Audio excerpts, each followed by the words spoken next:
problemă pe care o avea. Amelia Antoniu primește tratament antibiotice pentru o pneumonie și o infecție oculară. Ieri a fost spitalul Victor Babeș este internat în Siamet pentru un consult la universitate. Medicii au spus că va avea nevoie de o nouă intervenție chirurgicală peste 6%.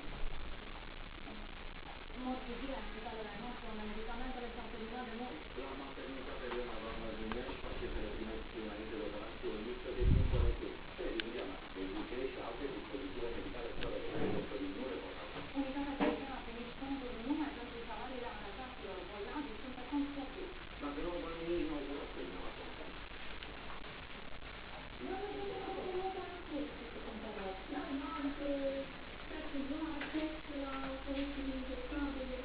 Într-un sistem bolnav, pacienții sunt primii care au de suferit.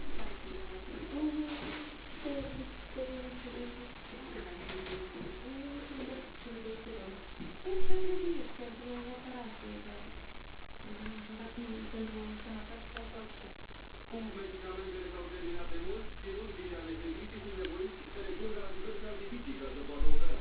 Nu avem un material acum. Avem de care pentru orașe anestezie.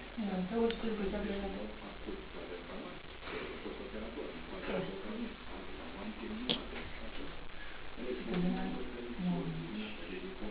pentru că nimeni nu le-a adus până acum mână de ajutor, medicii de la maternitatea Elena Varna din Iași au găsit o soluție de moment. Pentru intervențiile la cerere, inclusiv întreruperile de sarcină, percep o taxă de 150 de lei. Fondul de permite ne acoperă salariile și pacienții liberi. Venile respective au acceptat această formă.